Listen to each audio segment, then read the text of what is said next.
Hey everybody, welcome back. All right, we are at part 7 of the LS swap into this 1976 C3. So as you saw, this engine is getting ready to rip out. And what I did is I actually put everything back together, put the valve covers back on, pulled it out of the garage, washed it and everything else, and I showed the oil pressure on it and everything else. And the reason is, if I do decide to sell the engine, I do kind of want to document to the potential seller. So hey, this thing did run well. There was no smoke coming out of the exhaust. Oil pressure was good. So in the event that somebody wants to rebuild the 350, they're kind of knowing what they're getting into. So, but at this point, we are ready to start removing the L48. We pretty much have gotten to the point on the 5.3 where all the mock-up is done, and we're ready to tackle taking the L48 out. So what I'm going to do is I'm going to document my process as far as what I'm going to do to take this out, because if you do go online or go on YouTube, there's a lot of half-constructed videos saying, hey, this is what you need to do, but nobody seems to really get into the weeds as far as the torque converter bolts, bell housing bolts, and everything else. So this is going to be pretty much a complete process as far as to take the engine out and as far as what I'm going to do. So with that being said, let's get started and get this thing out of here. Okay, so what we're going to do is we're going to start on the top side of the car. And what I'm going to do is I'm going to remove the alternator, the power steering pump, the fan on the water pump, take the air cleaner out, then we'll take the carb off, we'll take the distributor off, then we'll take the headers off on both sides. And then once we do all the stuff on the top end, what we'll do is we'll use the quick jacks, we'll get the car elevated up in the air, and then we'll actually start removing the bell housing bolts, torque converter bolts, and everything else. I'm gonna leave the shroud in for now. That's gonna be an issue for future me, because if anybody knows, the shroud is kind of a pain in the butt to remove. But my main goal is to get the engine out. So with that being said, let's get to work.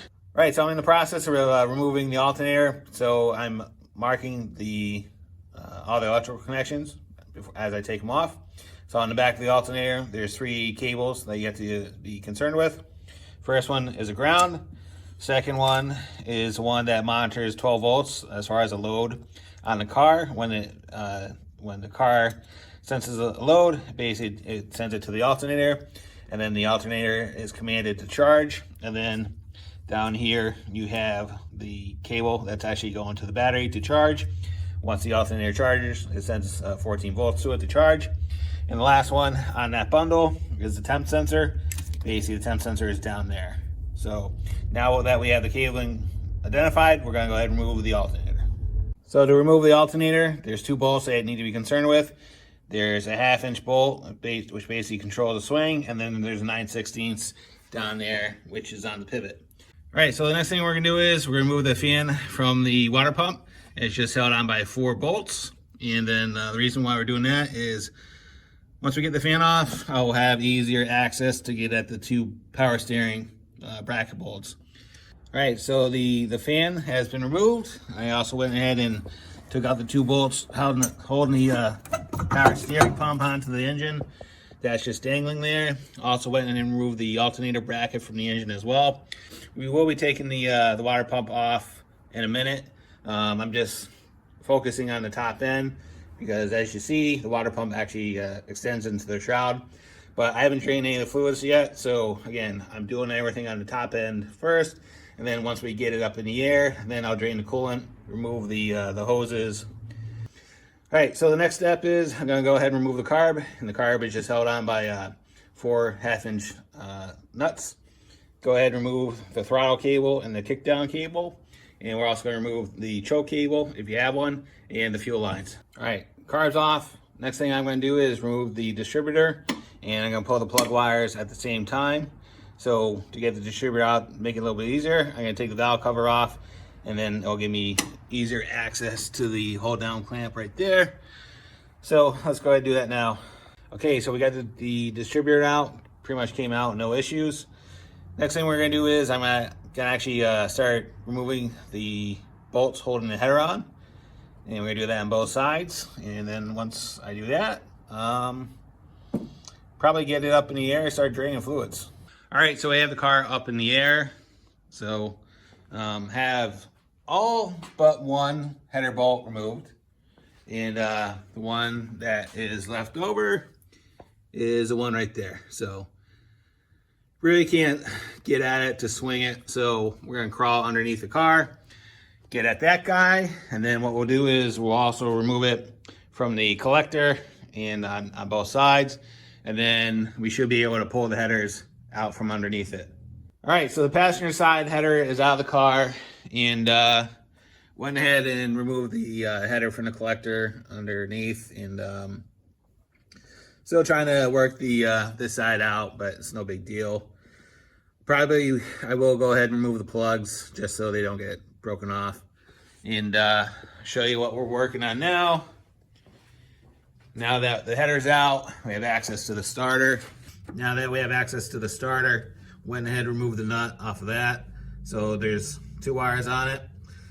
So that's the main line going to the battery, and that is the one that's going to the alternator. So again, alternator wire is making contact on that lug, and then from there there's another wire going back to the battery. So go ahead and remove those. Right.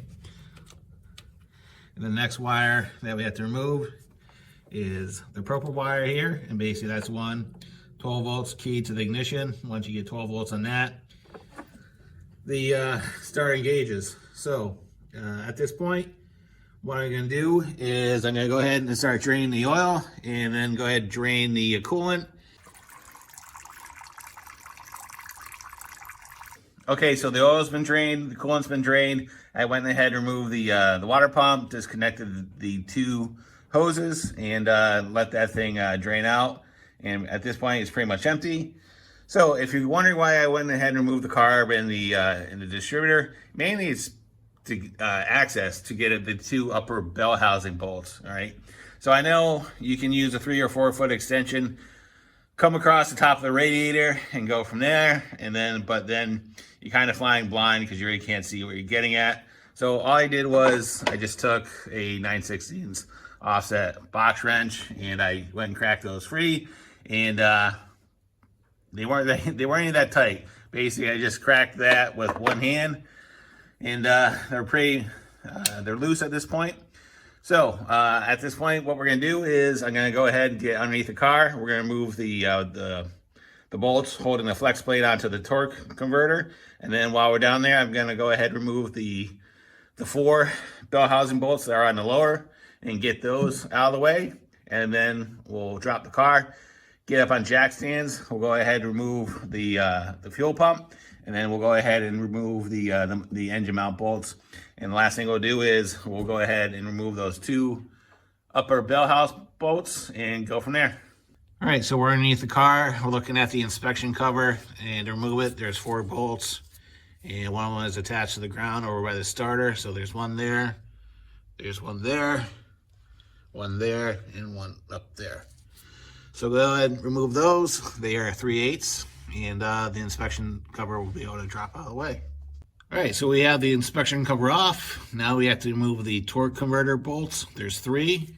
That's the first one right there, and that's a 9/16 bolt. Go ahead and remove all 3, and then you can spin the torque converter as you take them out. The torque converter should spin pretty freely. All right, so we're on the passenger side, and there's 2 bell housing bolts that you got to remove. There's one right down here, which are already removed, and there's one right here. And then there's 2 more on the top side. So these are pretty easily accessible. Just grab a box wrench, socket, whatever you need, and just go ahead and take those out. All right, so on the driver's side, same thing. There's a bolt right here. There's another one right here. Go ahead and remove those. Same process. All right, so we're getting close. The only thing we need to do now is we need to remove the fuel pump, and then we remove the grounding strap right there, which is attached to the head on the passenger side. So to remove the pump, there's a rod that rides on the camshaft that actuates the fuel pump. So all we're gonna do is we're gonna basically remove that bolt and swap it with that one. So that bolt is longer, and it's gonna basically hold the rod in place so it doesn't fall into the pan. In reality, it doesn't matter at this point, but we're gonna do it anyway. So I believe there are two 9/16. There's one there, and then right there. So let's go ahead and remove the fuel pump. So the fuel pump came right off, and like I said, everything that I've experienced so far, everything is pretty loose on this car. Nothing is really putting up a fight. Everything is coming out very easily. So there is that little rod that activates the fuel pump, and there's that bolt holding that rod in place. So we went ahead and removed the grounding strap as well. So a little bit of coolant came out of the head, but that's to be expected. All right, so at this point, we are pretty much ready to pull the engine out. The only thing that's really holding the engine in are the two motor mount bolts and the two top bell housing bolts. So what we need to do now is we have to get the car off the quick jacks, put them on traditional jack stands, because unfortunately with the Corvette, you have to put the engine hoist in through the side and go from there. We're also going to take off the front wheel on the driver's side. And I think I can leave the hood on. We'll see. We're going to see how that goes, but I may have to remove the hood halfway through.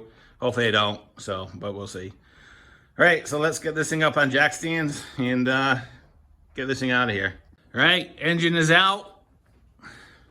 Got an empty engine bay. Pretty much everything went as expected. The only issue I had was the bolt for the driver's side mount. It was seized, and I couldn't get it out, so I ended up cutting off the head and backing it out. The other side popped right out, so not that big of a deal. Went pretty much as planned. Like I said, I think what helped everybody out is that everything on here was pretty loose, other than that one engine mount bolt. So there we go, one broken 350 L48, future unknown. So what we'll do is we're gonna lower it off the hoist, stick it on a little dolly, and stick it in the corner, and figure out what we're gonna do with it in the long run. All right, if there's any thoughts, questions, concerns, let me know. As you saw, the process is pretty simple, but again, this car, there's no AC or anything like that. All the smog was removed prior to it, so that definitely aided the removal of it. So, all right, thanks for watching. See you later. Bye.